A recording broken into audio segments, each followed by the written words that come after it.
ಕಾಡಾನೆ ದಾಳಿಗೆ ಹಾಸನದಲ್ಲಿ ಮತ್ತೋರ್ವ ಮಹಿಳೆ ಮೃತಪಟ್ಟಿದ್ದಾಳೆ. ಬೇಲೂರಿನ ಬೊಮ್ಮೇನಹಳ್ಳಿಯಲ್ಲಿ ಕಾಫಿ ತೋಟದಲ್ಲಿ ಕೆಲಸ ಮಾಡ್ತಾ ಇದ್ದ ವೇಳೆ ಆನೆ ತುಳಿತಕ್ಕೆ ಒಳಗಾಗಿ ಸುಶೀಲಮ್ಮ ಎಂಬುವವರು ಮೃತಪಟ್ಟಿದ್ದಾರೆ. ಕಳೆದ 2 ತಿಂಗಳ ಅವಧಿಯಲ್ಲಿ 4 ಆನೆ ತುಳಿತಕ್ಕೆ ಬಲಿಯಾಗಿದ್ದು, ಕಾಡಾನೆ ದಾಳಿಯನ್ನ ಖಂಡಿಸಿ ಗ್ರಾಮಸ್ಥರು ರಸ್ತೆಯನ್ನ ತಡೆದು ಪ್ರತಿಭಟನೆ ನಡೆಸಿದ್ರು. ಚೇಕನಹಳ್ಳಿ ಬೇಲೂರು ರಸ್ತೆ ತಡೆದ ಗ್ರಾಮಸ್ಥರು ಟೈರ್ಗಳಿಗೆ ಬೆಂಕಿ ಹಚ್ಚಿ ಆಕ್ರೋಶ ಹೊರಹಾಕಿದ್ರು. ಸ್ಥಳಕ್ಕೆ ಅರಣ್ಯ ಸಚಿವ ಈಶ್ವರ್ ಖಂಡ್ರೆ ಬರಬೇಕು, ಇಲ್ಲದೇ ಇದ್ರೆ ಶವ ಸಂಸ್ಕಾರಕ್ಕೆ ಅವಕಾಶ ಕೊಡಲ್ಲ ಅಂತ ಪಟ್ಟು ಹಿಡಿದು ಧರಣಿಗೆ ಕೂತ್ರು. ಇನ್ನು ಪ್ರತಿಭಟನೆ ವೇಳೆ ಸಾರಿಗೆ ಬಸ್ ಚಾಲನೆಗೆ ಮುಂದಾದ ಚಾಲಕನಿಗೆ ಗ್ರಾಮಸ್ಥರು ತರಾಟೆಗೆ ತೆಗೆದುಕೊಂಡ್ರು. ಸ್ಥಳಕ್ಕೆ ಬಂದ ಪೊಲೀಸರ ಜೊತೆಗೂ ಪ್ರತಿಭಟನಾಕಾರರು ವಾಗ್ವಾದ ನಡೆಸಿದ್ರು.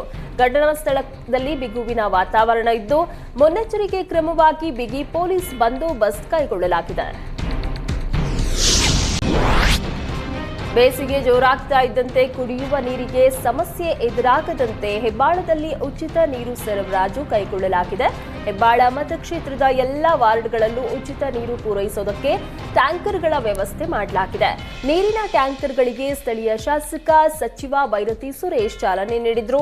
ಬಳಿಕ ಮಾತನಾಡಿದ ಬೈರತಿ ಸುರೇಶ್, ಕಳೆದ ಬಾರಿ ಬೆಂಗಳೂರಿನಲ್ಲಿ ನೀರಿಗಾಗಿ ಜನರು ಪರದಾಡಿದ್ರು. ಈ ಬಾರಿ ನನ್ನ ಕ್ಷೇತ್ರದ ಜನರಿಗೆ ನೀರಿನ ಕೊರತೆ ಆಗಬಾರದು ಅಂತ ಮೊದಲೇ ಉಚಿತ ನೀರಿನ ವ್ಯವಸ್ಥೆ ಮಾಡಿದ್ದೀವಿ. ಕ್ಷೇತ್ರದ ಜನರು ಇದರ ಸದುಪಯೋಗ ಪಡೆದುಕೊಳ್ಳಬೇಕು ಅಂತ ಮನವಿ ಮಾಡಿದ್ರು. ಈ ವೇಳೆ ಮಾಜಿ ಬಿಬಿಎಂಪಿ ಸದಸ್ಯರು, ಹೆಬ್ಬಾಳ ಹಾಗೂ ಆರ್ಟಿ ನಗರ ಬ್ಲಾಕ್ ಕಾಂಗ್ರೆಸ್ ಅಧ್ಯಕ್ಷರು, ಕಾಂಗ್ರೆಸ್ ಕಾರ್ಯಕರ್ತರು ಉಪಸ್ಥಿತರಿದ್ದರು.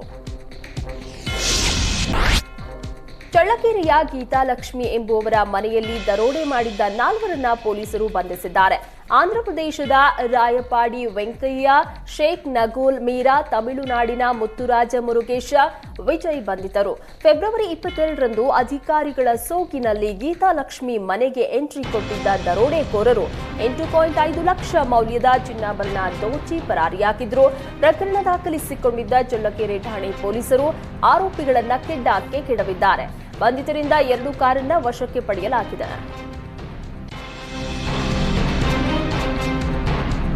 ಯಾದಗಿರಿ ಜಿಲ್ಲೆಯ ವಡಗೇರಾ ತಾಲೂಕಿನ ಕೇಂದ್ರ ಬಸ್ ನಿಲ್ದಾಣ ಅನೈತಿಕ ಚಟುವಟಿಕೆಗಳ ಅಡ್ಡೆಯಾಗಿದೆ.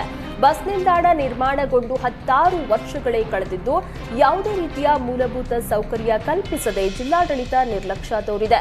ಕುಡಿಯುವ ನೀರಿನ ವ್ಯವಸ್ಥೆ, ಶೌಚಾಲಯ ವ್ಯವಸ್ಥೆ ಇಲ್ಲದೆ ಪ್ರಯಾಣಿಕರು ಪರದಾಡ್ತಾ ಇದ್ದು, ಬಸ್ ನಿಲ್ದಾಣದ ಆವರಣದ ತುಂಬೆಲ್ಲ ಜಾಲಿ ಮುಳ್ಳು ಕಂಟಿಗಳು ಬೆಳೆದು ನಿಂತಿವೆ.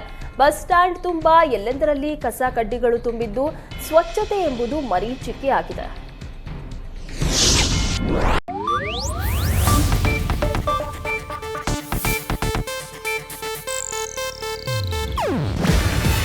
ಇದು ಏಷ್ಯಾನೆಟ್ ನ್ಯೂಸ್ ನೆಟ್ವರ್ಕ್ ಪ್ರಸ್ತುತಿ. ನೀವು ನೋಡ್ತಿದ್ದೀರಾ ಏಷ್ಯಾನೆಟ್ ಸುವರ್ಣ ನ್ಯೂಸ್.